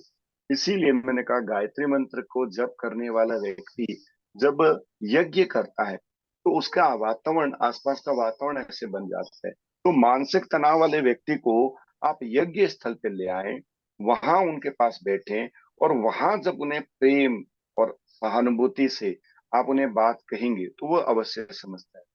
आपको ये जानकर बड़ा प्रसन्नता होगी कि देव संस्कृति विश्वविद्यालय में मानसिक रोग के लिए बहुत शोध हो रहा है। वहाँ तो पूरा का पूरा साइकोलॉजी का डिपार्टमेंट है, और यज्ञ चिकित्सा से जोड़कर कर रहे हैं। यज्ञ में अगर कोई विशेष आप जड़ी बूटी से आहुति दें उसी व्यक्ति को, जो व्यक्ति वहां बीमार है, अगर वो उसकी आहुति वहां समर्पित की जा रही है, उसका जो उसका जो औषधि है वो मंत्र के साथ स्वाहा होती है, और स्वाहा के साथ वो वाइब्रेशन, यानी वो पूरी सुगंध आसपास में बढ़ जाती है। वही सुगंध जब वो व्यक्ति नाक से लेता है प्राणायाम के द्वारा, मंत्र के साथ वो धीरे धीरे अपने अंदर खींचता है, तो उसके अंदर वो औषधि मिलकर उसे शारीरिक रूप से मजबूत बनाती है। मंत्र का वाइब्रेशन और तरंग और देवताओं का जो आह्वान है वो उसे मानसिक रूप से मजबूत करता है। तो दोनों तरीके से मेडिसिन दी जा सकती है। तो जो व्यक्ति गायत्री मंत्र न जप करे, वो जो मंत्र जो लोग जप कर रहे हैं, उस यज्ञ स्थल पे उसको पहले बैठाया जाए, उसके बाद उससे बातचीत की जाए। धीरे धीरे उसे जब बोध बैठेगा और वो मंत्र का उच्चारण सुनेगा, तो स्वतः ही उनके तरंगे आने शुरू हो जाती है। तरंगे धीरे धीरे शुरू हो जाती है। जैसे बालक को आप मंत्र का ज्ञान ना करें, केवल पास में बैठा है तो वो मंत्र उच्चारित करना शुरू कर देता है। हम कई बार चल रहे हैं और कोई गाना हमने सुन लिया, पता लगा हम वही गाना गुनगुनाने लगते हैं। तो फिर ऐसा अभ्यास करने से वो व्यक्ति ठीक हो सकता आपने बहुत सही बताया, जो आपने स्टार्टिंग में कहा था गायत्री माता वो यज्ञ पिता और माता का जो दिया था, तो यज्ञ और गायत्री मंत्र दोनों का सामंजस्य स्थापित करके हम इसको कार्य कर सकते हैं। है। वो उसके बिना होगा नहीं, क्योंकि ऊर्जा इकट्ठी करनी है और उसको एक को रिसीव करना है। जैसे कंप्यूटर साइंस में हम देखते हैं कि कम्युनिकेशन में हम रिसीव करते हैं और ब्रॉडकास्ट करते हैं।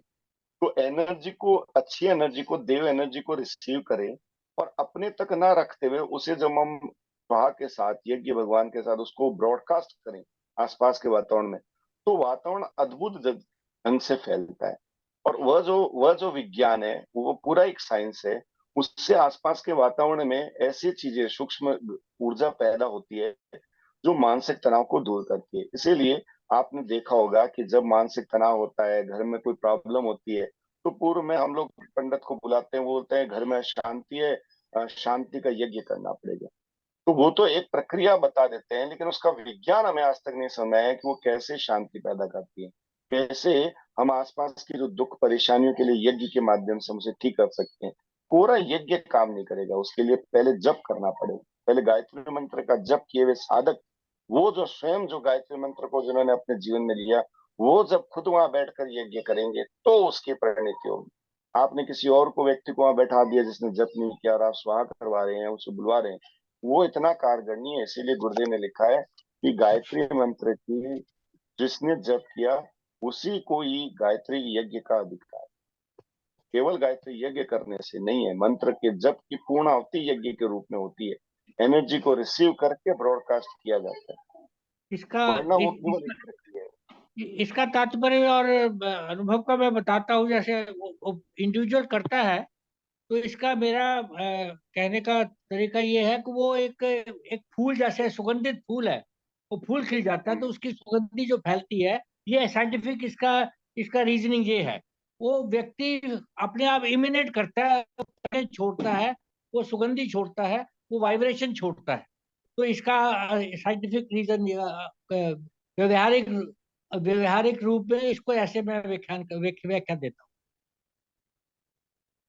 बहुत जी। सुंदर, बहुत सुंदर। काला साहब कुछ पूछना चाह रहे हैं मेरे ख्याल से। साउंड खोलिए काला साहब। आवाज खोल लीजिएगा। आपकी साउंड नहीं खोली आपने। आवाज आवाज नहीं आ रही है काला साहब आपकी।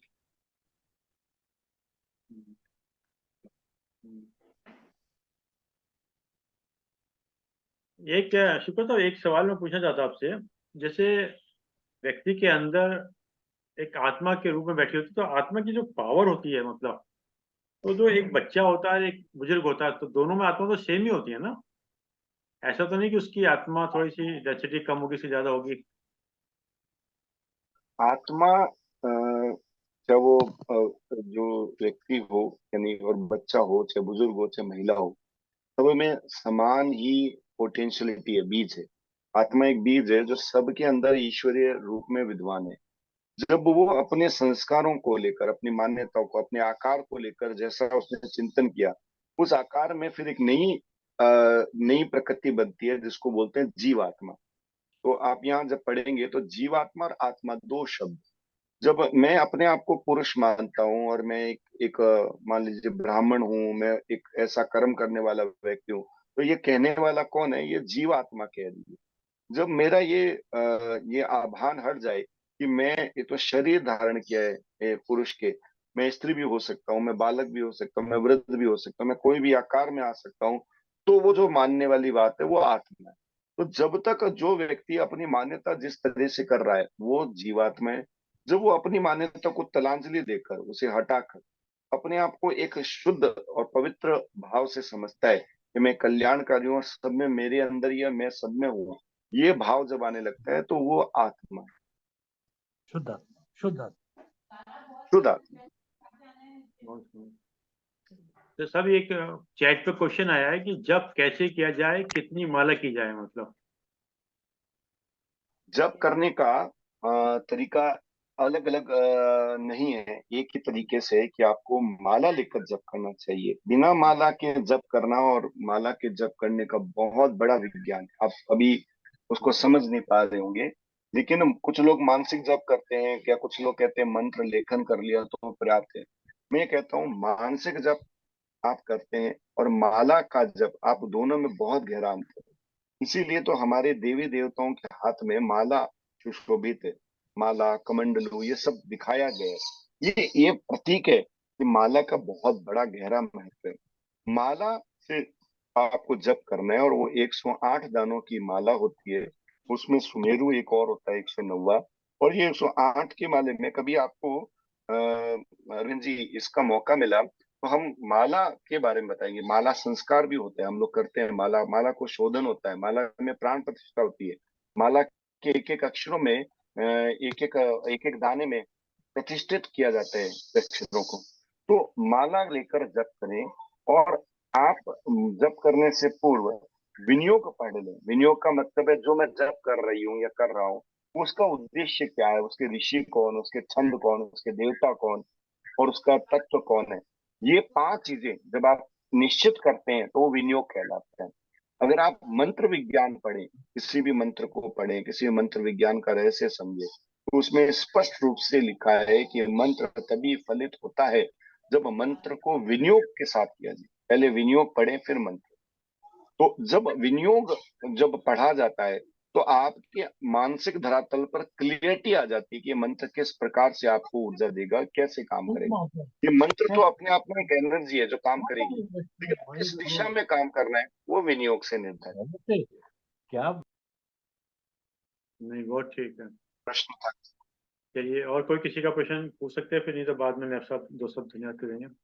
नहीं, उसमें पूछा गया चैट में कि कितनी माला करनी चाहिए, ये भी हाँ, ये अपनी क्षमता है। कोई वो उसकी कोई क्राइटेरिया निश्चित नहीं की जा सकती है कि आप इतनी तो करें। आपकी क्षमता है, आप प्रतिदिन 51 माला करिए, 21 माला करें, कोई दिक्कत नहीं। किसी की क्षमता कैसी है। हम एक प्रोटोकॉल बना के रखते हैं जिसमें हम लोग ऐसा करते हैं कि एक बार सामान्य रूप से एक व्यक्ति प्रतिदिन 16 माला करता है।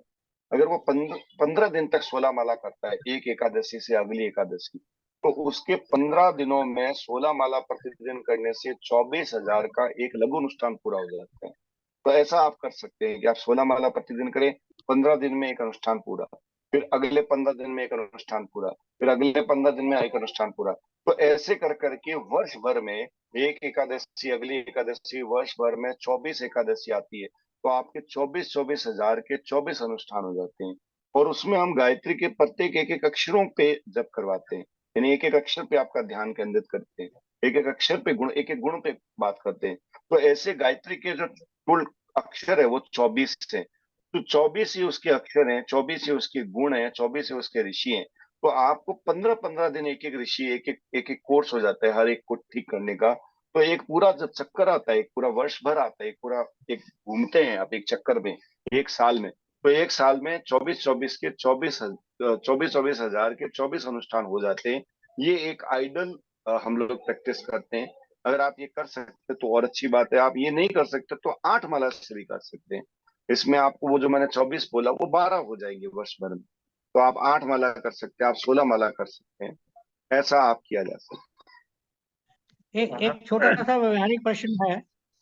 हो सकता है आपको अम्यूजिंग लगे ये, लेकिन जैसे हम माला नहीं करते, बहुत से लोग माला नहीं कर पाएंगे, इतना किसी के पास समय नहीं है, इतना माहौल नहीं है कि माला में बैठ के और ये विरोधन करे। मैं अपना व्यवहारिक देखता हूँ, मैं हर चीज में गायत्री पढ़ता हूँ। आपको छोटा सा उदाहरण देता हूँ। मैं सुबह उठते से पहले तो गायत्री पढ़ता हूँ, अपने बिस्तर पे उठते आधा पौना घंटा मैं बिल्कुल अपने मन में सबने करता हूँ। उसके बाद जब मैं सीधा बाथरूम में जाता हूँ तो आंखों को चीरे मारता हूँ, 5 गायत्री पढ़ता हूँ। और साथ ही में ये जीवन भर का मेरा रूटीन है, कोई नई चीज नहीं, मैं कोई नहीं। अब मैं वियोजन में ही कर देता हूँ, आंखों छींटे मार रहा हूँ, मेरा सारा वियोजन, सारा ध्यान, वही सारा भाव गायत्री का आता है। और ऐसे ही मैं खाने से पहले हम गायत्री पढ़ते हैं, वही आंख बंद करके अपने भाव से एक एक अर्थ को लेके वो एक वियोजन बन जाता है। हर कार्य में मैं वियोजन करता हूं, तो ये किसी क्रिया से कम नहीं है। ये आप 800 माला करो, उसमें ध्यान लगाते रहो और कहीं कुछ और सोचते रहो और मालाएं जपते रहो, उससे अच्छा जो मेरा व्यवहारिक है, हर चीज में मैं गायत्री करता हूँ। मैं आपको कोई प्रश्न कर लीजिए, मैं गायत्री ही करता हूँ, मैं हर चीज गायत्री से ही करता हूँ। अगर मैं प्राणायाम भी करता हूँ तो मैं तालियां भी मारता हूँ तो मैं 10 गायत्री पढ़ता हूँ, 20 गायत्री पढ़ता हूँ। बोले 160 बार मेरा गणन हो जाता है, 320 बार हो जाता है। तो भाव भी आता है, वियोजन भी आता है जो आपने कहा, और उसका जो असर हो रहा है वो भी आनंदमय है। इसमें मैं आपका कमेंट चाहूंगा। देखिए, सबसे पहला तो ये बात है कि जो आप कर रहे हैं वो आपकी अपनी बनाई हुई एक सोच है। आपने अपने तरीके से सोचा है। मैं जो आपको यहाँ सब कुछ बता रहा हूँ, ये हमारे शास्त्र में जो तरीका परंपरागत गुरु शिष्य की परंपरा से आया गया तरीका है, ठीक मैं ठीक उसे ठीक। बता रहा हूँ। आप बिल्कुल कोई ठीक। व्यक्ति अपनी मर्जी से कुछ भी कर सकता है, वो जो चाहे वो कर सकता है। वो बिना जप किए, बिना गुरु बनाए, वो अपने जीवन को जैसा चाहे वैसा बना सकता है। लेकिन जब बात की जाती है कि एक पूरे पूरा मास, एक पूरे पूरा सभ्यता, एक पूरी पूरी संस्कृति को हम आगे ट्रेनिंग दें, तो उस ठीक ट्रेनिंग देने के लिए हमें उसके विज्ञान को समझना पड़ता है, उसके सिस्टम को समझना पड़ता है। तो यहाँ माला का आपने अभी ये बता दिया कि ये चीज मैंने कर रहा हूँ, लेकिन मुझे एकदम अच्छे से पता है कि आपने माला के प्रयोग करके, माला से जप करके करके देखा भी नहीं। किया मैंने तो किया मैंने आपने, किया। हाँ, कोशिश किया, तो बहुत आप किया माला, मैंने। हाँ, तो और मैंने किया आप नहीं, अब की बार, हाँ, पर्सनल क्वेश्चन आपने, है इसलिए मैं मैंने, उत्तर भी देता हूँ। मैंने सुनिए किया, सुनिए, लेकिन वो एक अरे मेरी बात, मुझे लगा कि सुनिए एक मेरी अडम्बर बात टाइप हो सुनिए। गया, एक बिल्कुल एक क्रिया हो गई आपको बिल्कुल। मैंने मेरा नंबर, मैंने यहाँ नंबर डाले हैं, आप मेरे से व्यक्तिगत रूप से बात करिएगा। ठीक हम ठीक। आपको वो जो उसमें माला संस्कार का जो पीडीएफ फाइल जो नहीं, बनाई हुई है वो मैं वो बिल्कुल भेजे। समझता हूँ, और बिल्कुल आपका बिल्कुल साइंटिफिक वो बिल्कुल है, उसको मैं नकारता नहीं हूँ।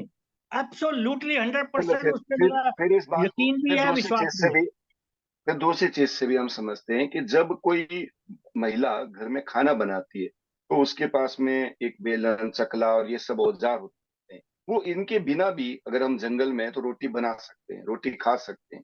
लेकिन एक जो खाने का एक जो सही तरीका है, वो उन औजारों से ही आता है, जिनमें हमें बेलन, चकला, जो आपके घरों में भी होगा, मेरे घर में भी होगा, और हर महिलाएं उसका अच्छे से उपयोग करके एक अच्छी कम समय में एक बढ़िया से बढ़िया, एक अच्छे से अच्छे तरीके से, एक सलीके से उसको खाने को परोस सकती है, बना सकती है। तो हम कहेंगे हाँ, इन औजारों की आवश्यकता है। लेकिन अगर मैं ये कहूँ कि नहीं, इनके बिना भी खाना बनाया जा सकता है, मेरे अंदर ये कला है, मैं हाथ से भी उस रोटी, गोल रोटी बन सकता हूँ, और मुझे तवे की भी जरूरत नहीं, मैं तो चूल्हे पे भी कर सकता हूँ, ये हो सकता है, ये किया जा सकता है। पर ऐसा सब लोग नहीं कर पाते। तो इसलिए हम जब कोई बात करते हैं, तो उसके पीछे विज्ञान है। और ये मैं ये जो बात कर रहा हूँ, ये मेरा खुद का व्यक्तिगत मत नहीं है। ये गुरुदेव ने लिखा है, गायत्री महाविज्ञान में माला के बारे में लिखा है, और माला का विज्ञान बहुत गहराई से उन्होंने समझाया भी है। क्यों, उसका कारण भी है, मैं आपको बताऊं। जब व्यक्ति, आप तो थोड़ी सी माला जप कर रहे होंगे, 2 घंटा, आधे घंटा, 3 घंटा, कोई व्यक्ति 8 घंटे, 10 घंटे जप करने के लिए बैठा हो, और वो एकदम खो गया हो, तो माला का सुमेरु आकर उसे टच करता है और वापस उसे धरा पर लाता है। फिर वो घूमता है, फिर टच करता है, फिर आता है। वो उसका विज्ञान है कि वो एकदम गहराई में जब डीप में गया हुआ है, और माला उसके हाथ में, तो वो पकड़े रहता है वापस आने के लिए। वरना वो सहस्त्रार में रहता है, नीचे धरा पर भी उसे आना है, उसे जाना है, आना है, जाना है, आना है, तब उसका वो रास्ता खुलता है। यानी वह वह बहुत अधिक गहराई में जब ऊंचाई पे बिल्कुल। चला जाता है और माला साध है। लेकर जाता है, तो उसे वापस आने का भी रास्ता चाहिए, नीचे आना बिल्कुल भी है उसको, वरना वो बिल्कुल सही। ऊपर रहेगा। तो माला वापस लाने के काम करती है, बहुत और धीरे। बिल्कुल सही कहा, बिल्कुल। ये साधना ध्यान है, ये अलग प्रक्रिया अलग है। बिल्कुल ठीक है, 100% ये इसको समझता हूँ, मानता भी हूँ। बिल्कुल, बहुत बढ़िया। बहुत बहुत धन्यवाद आपका। बहुत सुंदर, ये आदरणीय शिवकुमार जी, एक तो फिर तो बात एक स्पष्ट हो गई कि हम लोग जो दोनों चीजें करें, जप के साथ साथ हवन भी रखें, और उसमें फिर आहुति, उसकी मानसिक आहुति, इस तरह की चीजें दे के भी उसके चीज में वो भेज सकते हैं मेरे ख्याल से ना, ताकि उसका एक वातावरण मिले, आप उस वातावरण आप के जो अंदर। जहाँ यहाँ आप जो यहाँ नए लोग हैं, वो ज्यादा नहीं करना चाहते हो, तो आप गायत्री मंत्र जितना हो करिए।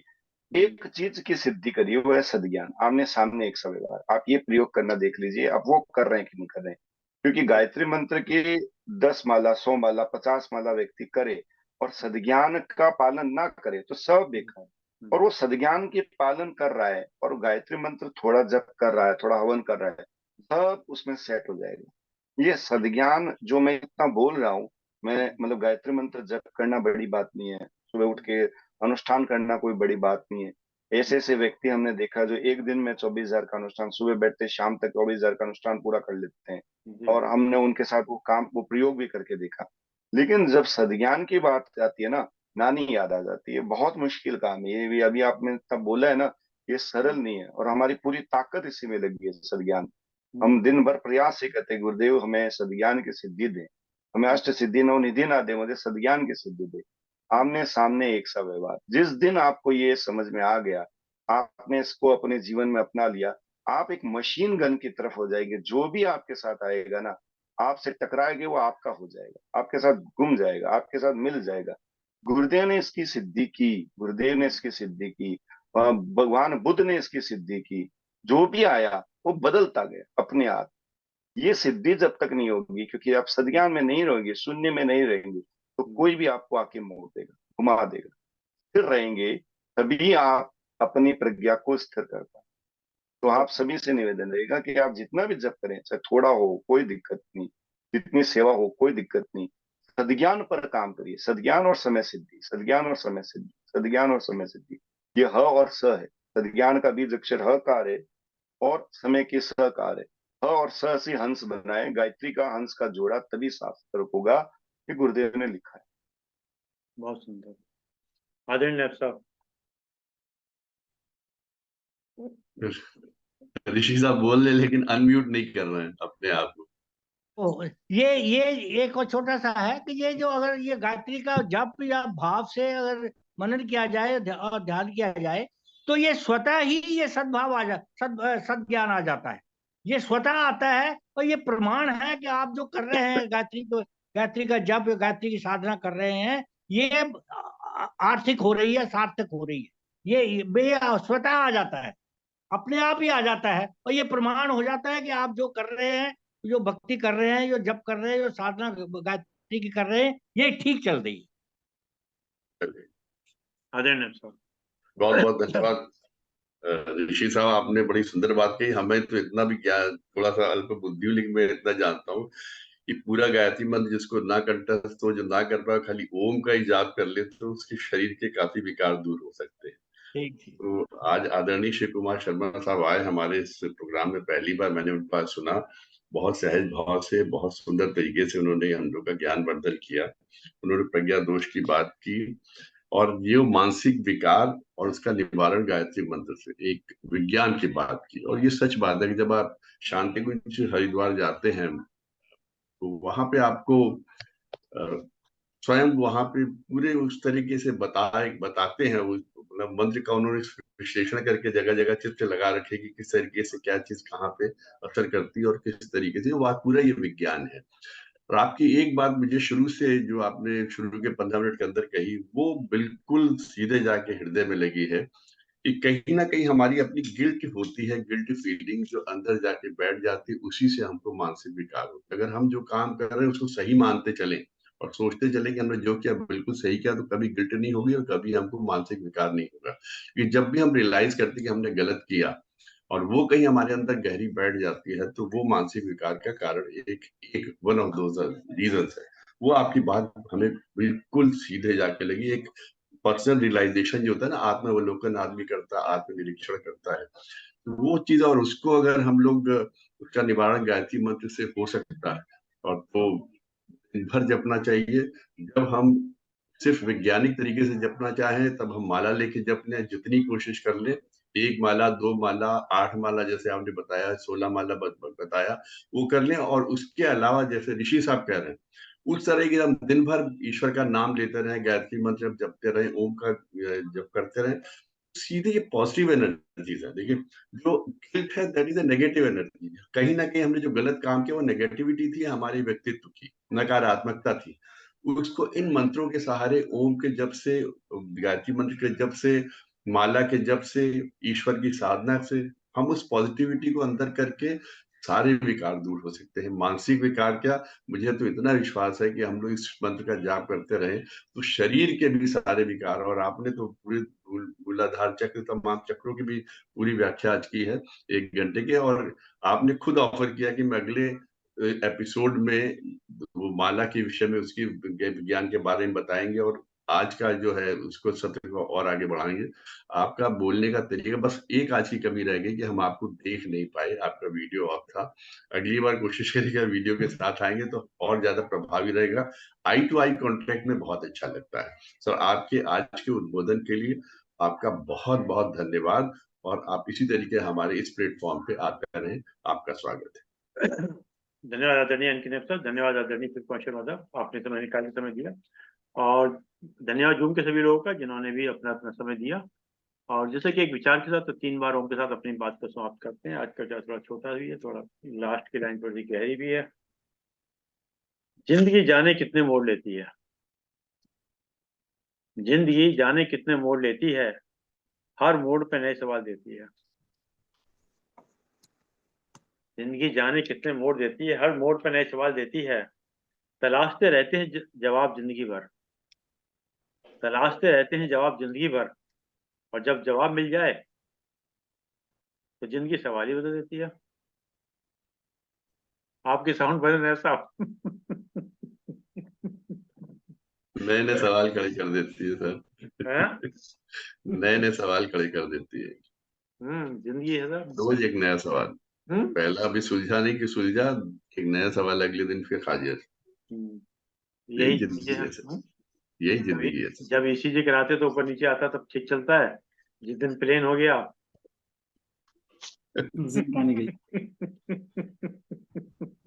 इसलिए जिंदगी सुकून में चलिए सही है, हंसते रहे मुस्कुराते रहे। आइए 3 बार उनका चयन करते हैं।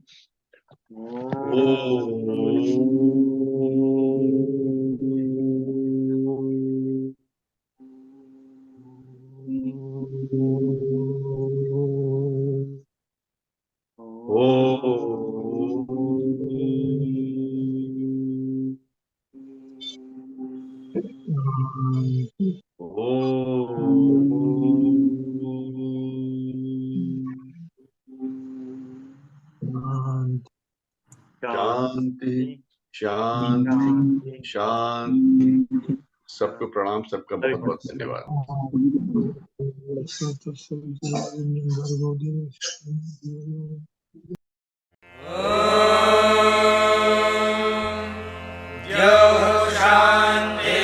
शान्तिरन्तरिक्षं शान्तिः पृथिवी शान्तिरापः शान्तिरोषधयः शान्तिः वनस्पतयः शान्तिर्विश्वे देवाः शान्तिर्ब्रह्म शान्तिः सर्वं शान्तिः शान्तिरेव शान्तिः।